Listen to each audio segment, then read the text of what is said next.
경기도 광명의 분양권 마이너스 P가 떴다고 합니다. 수도권 상승장 지역 중 하나였던 광명 뉴타운의 마피 소식은 부동산 하락세에 부채질을 할까요? 이번 눈물의 마피 트라우스 광명은 총 3,344세대 최고 35층 단지로 다음 달 준공을 앞두고 있습니다. 시공은 푸르지오, 롯데, 현대 컨소시엄입니다. 지하철 7호선 광명 사거리역에서 가까운 곳은 500여 미터, 먼 곳은 1km가 넘는 곳에 위치해 있죠. 이번 마피 4천짜리 38평 매물은 108동 4층으로 지하철까지 780m, 초등학교까지 500m 거리로 인해 비역세권, 비학세권으로 인한 이유도 있겠고 대출 규제로 인한 잔금 확보에 실패하여 던진 매물일 수도 있겠습니다. 마피 4천짜리 매물보다 심각한 게 한 달 만에 3.5억 하락 거래는 이미 있었습니다. 올해 10월 6층 25평이 9억 2,495만원에 거래 있었는데 한 달 후 거래에서는 같은 6층이 5억 7천만원에 거래되면서 3억 5천만원 떨어진 37% 하락입니다. 10월에 9억 원대 거래는 분양권 최고가 거래로 당시 분양권 평균 거래는 8억 대비해 고가 거래이기도 하면서 근래의 거래 사례에 비해 낙폭이 큰 거래이기도 하여 이번 3억 5천 하락 거래가 나왔습니다. 이로 인해서인지 매매, 전세, 월세 전평형에 걸쳐 대세 하락 매물이 계속 등록되고 있습니다. 그럼 광명 이외에 지난 3개월간 전국 아파트 시세 증감률 보겠습니다.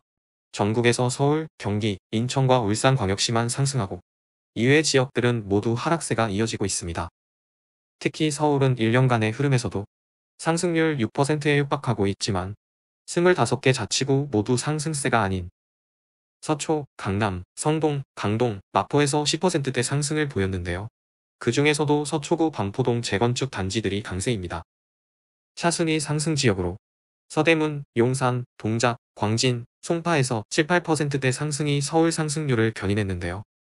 서대문구에서는 디지털 미디어시티 단지들이, 광진구의 롯데캐슬 리버파크 시그니처들이 시세를 이끌었습니다. 경기 남부권에서는 과천 17.8%, 안양시 동안구 4.7%, 성남 수정구 9%, 분당구 7.7%, 용인 수지구 4.4%, 수원 영통구 4.9% 상승세를 보였는데요.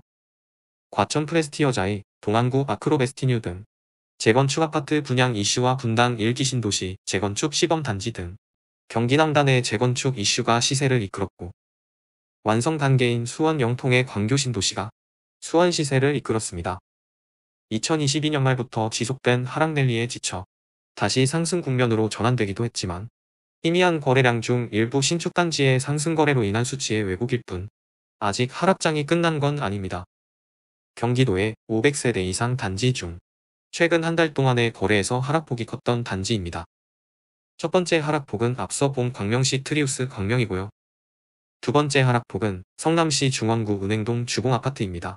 1차와 2차를 합치면 2100세대 대단지로 재건축 이슈로 3198세대를 계획했지만 올해 시공사 GS와 현상과 계약을 해지하며 하락세로 돌아섭니다.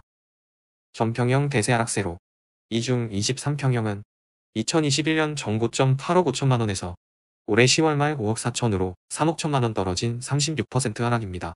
정고점과 최근가 각각 14층과 13층으로 층별 선호도에 의한 하락은 아니고 대세 상승장과 재건축 기대 심리로 인한 8억 5천 거래 이후 재건축 불발과 하락세 지속, 상대원동과 신흥동 신축 공급으로 인한 시세 3억으로 보입니다. 최근 강남권 재건축 단지들이 아니면 시공사의 공사비 인상 요구를 수용할 수 없어 시공사 선정 해지 수순을 밟고 있는 단지들이 수두룩하고 둔촌 주공 재건축 올림픽 포레온도 시공비 인상으로 공사 중단, 입주를 앞두고까지 혼란이 지속되는 가운데 재건축 진행이 더디다면 검단산 줄기의 고바위에 위치하고 38년차 극노후 단지인 은행주공은 평지에다가 서울 근접성이나 지하철 이용이 편리한 성남시 내의 분양 단지들에 밀려 추가 하락세가 예상됩니다. 경기 승우평대 하락순위 세 번째는 분당 신도시 구미동 무지개마을 대림 아파트입니다. 2021년 정고점 13층이 8억 3,500에 거래되고는 최근 11월 19일자로 7층이 5억 6천에 거래되어 2억 8천 떨어진 33% 하락입니다. 총 778세대 최고 27층으로 1995년에 준공한 30년차 단지입니다. 이미 용적률 209%로 꽉 찬 중단지로 주변의 2, 11, 12단지와 통합 재건축이 아니면 쉽지 않은 개발입니다.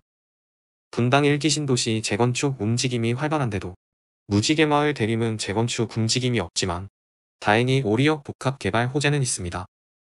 오리역 일대는 162개에 달하는 1기 신도시 특별정비예정 구역 가운데 다른 주거단지 정비형과 다르게 유일한 중심지 정비형 구역으로 상업, 원무지구로 복합 개발을 추진하는 구역입니다. 과거 1기 신도시의 베드타운 이미지를 탈피하고자 자족 기능을 높여 호출식 수요 응답형 버스, 도심 항공교통, 자율주행차를 활용하는 스마트시티로 개발 계획입니다. 지금까지 경기도에서 500세대 이상 20평대 아파트 중 지난 한 달간 하락폭이 큰 단지 둘러봤습니다.